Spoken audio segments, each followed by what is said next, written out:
So my name's Chris. I co-founded a company called Hertzian.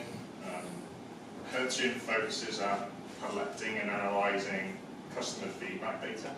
So when you've got a product or a service and somebody's talking about that product or service, whether that's a survey, a review, TripAdvisor, or one of those iPads where you can click smiley face or sad face, we collect all of that data, we analyse it using AI.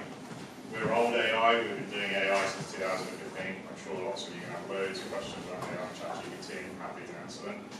We use our proprietary AI systems to analyse all of that content. We take out all the positive things that are being said, the negative things that are being said.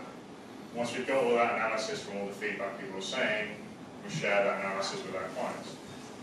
So a lot of you are probably wondering, well, how's it relevant to Ukie, relevant to you guys? So we developed a product called PlayerXP, and PlayerXP is one of the games industry's leading community intelligence platforms. What that means is we work with indies all the way to big publishers like Warner Brothers, and what we do is we analyse all of the player feedback data. So we have all of Steam, all of Reddit, all of Facebook, all of Twitter. Every place where a player is complaining about the game in some capacity, we've got that data, and you can imagine some of the use cases that clients like Warner Brothers have where, to give you one example which I can share, they were absolutely petrified about the high part release because of all the transphobia stuff that was happening on Twitter. So they thought it was going to be a complete disaster. We were able to tell the executives of Warner Brothers that it was going to be fine because actually it increased the level of engagement, loads of people were talking about it, loads of people were quiet, and actually it wasn't so much of an issue. The title of the presentation is very corporate and long, probably not relevant to you guys. So just by a show of hands, how many is there anyone in the room looking to set up their own business or has their own business or wants to become kind of a CEO or an entrepreneur or founder? One, two, couple of people that want to dip their toe into the chaos and which is being a CEO and a founder. How many people in here want to get into the industry or not in the games industry but want to become developers or indies in some capacity? Okay. So what I'll do is I'll spend the next 5 minutes talking about how to create a business and set stuff up and how the games industry actually operates. So you don't have to be in the games industry as an indie studio developer. I'm in the games industry, I go to GDC, I go to Gamescom, I work with game studios as an extension of their team because of the services that we offer them. You don't necessarily need to become a developer of games to operate the games industry. That's one of the first things to say, because a lot of people love the games industry because of the way that it's set up, but you don't necessarily need to be a really good programmer or really good artist or really good designer. To be perfectly honest, I started out as a developer. I'm not the best programmer in the world, and I'm not the best designer or animator in the world either, but I'm still in the games industry doing great stuff at clients. So that's something to bear in mind if you're interested in actually getting into the games industry. Secondly, as you look to get into the games industry, whether that's creating your own studio or joining a team in the game industry, one of the most important aspects of that is culture and people and leadership. And coming to events like this is really, really important and really useful because everybody in this room has an advantage over everybody that's not here today, because you'll meet people like me, you make introductions to other people. It's really important that you put yourself out there earnestly and honestly. You build connections. And for those of you who do have kind of small teams that you're looking to build a game and you're looking to release it to Steam Early Access, having like the right team and the right culture is like really, really important. When publishers look to invest in your title, they look at people, not the game. I'll give Code Games, for example, market data, and I'll tell them whether the idea that you're presenting is investable or not based on what the market's doing. But at the end of the day, publishers will invest in your title because of who you are as a person. So how you come across, how you present yourself, present your team, what is the culture of the studio, how are you looking to expand that out is really, really important. And when we talk about like global expansion, like really it comes down to like two aspects. There's operational requirements, so you need bank accounts and representation, and you need lots of legals. That when people talk about expansion, they think about the opposite of it, but that's not really what's important. When we talk about growing a business, having a business, expanding a business, and having things like leadership and culture, what we're talking about is your actual alignment with your objectives and what you're trying to do. So whether you're trying to make a game, like what market are you trying to release that game?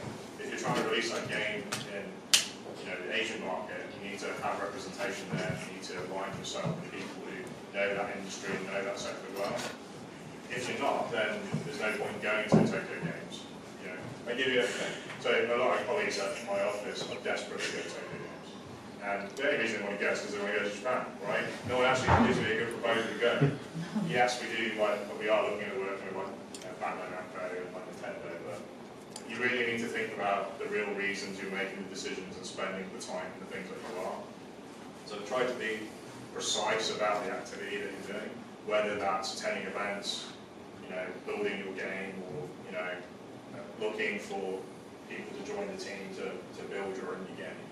Be really precise about how you're kind of tackling those challenges, and time is one of the most valuable things that you have. And looking back at my history when I started the company in 2015, there's plenty of good and bad advice that I received, but one of the things that I look back and think, if I had my time again, I would have done differently.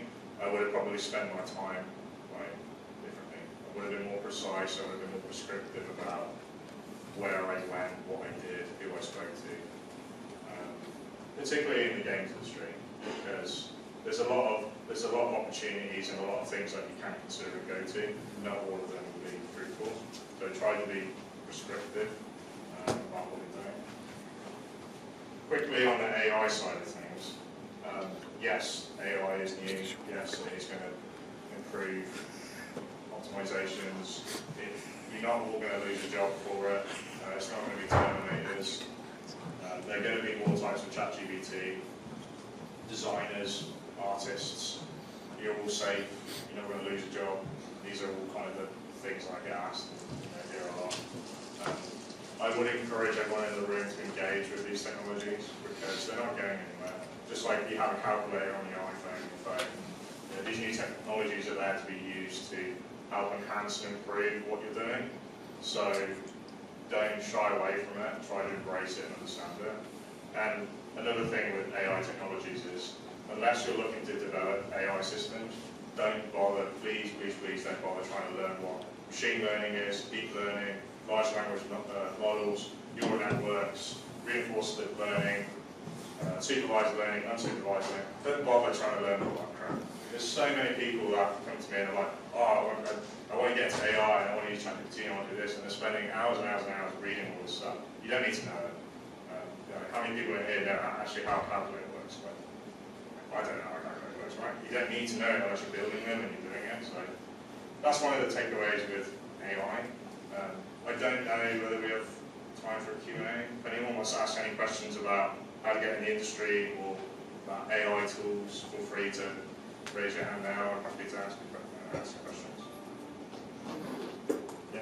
What challenges did you have with your language model, with particularly around games, where so many of the words that you got for review that can be positive are quite negative in normal life? Yeah, that's a really good question, and that's a question we get asked a lot in the games industry. So we have a really, really robust, in-depth technical document that explains it. To summarise that for you. AI solutions are trained on, as you said, large language models. Where the data comes from and what that data is super relevant. And a lot of AI models that are in the market now have bad data in it. So one of the things that we did was that with 5-star ratings, you've got positive sentiment. With a 0-star rating, you've got negative sentiment. So we actually collected data sets based on how players were ranking and rating things, which we used to train stuff. So if a player said this game's 5-star after a review, you know that review was positive because it's 5-star. And we used that data set to begin with to build the initial model in 2015.